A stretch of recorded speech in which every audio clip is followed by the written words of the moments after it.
带动国内旅游，蔡总统伫行政院长苏贞昌、经济部长沈明珍、甲交通部长林佳龙的陪同下，到新北市的九份老街食乌圆、食肉圆，搁买草仔粿，用行动拼观光。总统蔡英文一直会手，九份老街人吵，专力拼观光。甲店头家加油，体验在地滋味。头一个食的就是红糟肉圆，哪食搁哪关心讲，安怎会当互生理搁较好。没有做那个油供的。有宅配的，有做宅配的。食了马上点头讲袂歹哦。总统吃完骂完还不够，9份有名的藕衣也要来一碗。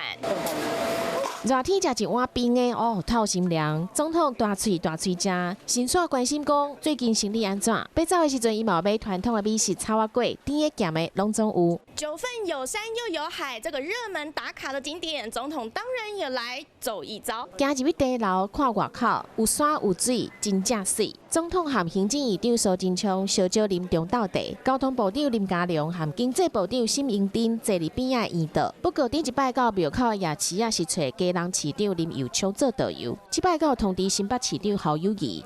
平常的市政很忙哈，那今天我们就没有特别麻烦他。不过，我在电视上看到他说欢迎我们，我们谢谢他的欢迎啊。那我们中央地方我们一起来合作，一起努力。总统嘛呼吁大家四个吃，四个买，做伙进行台湾的观光。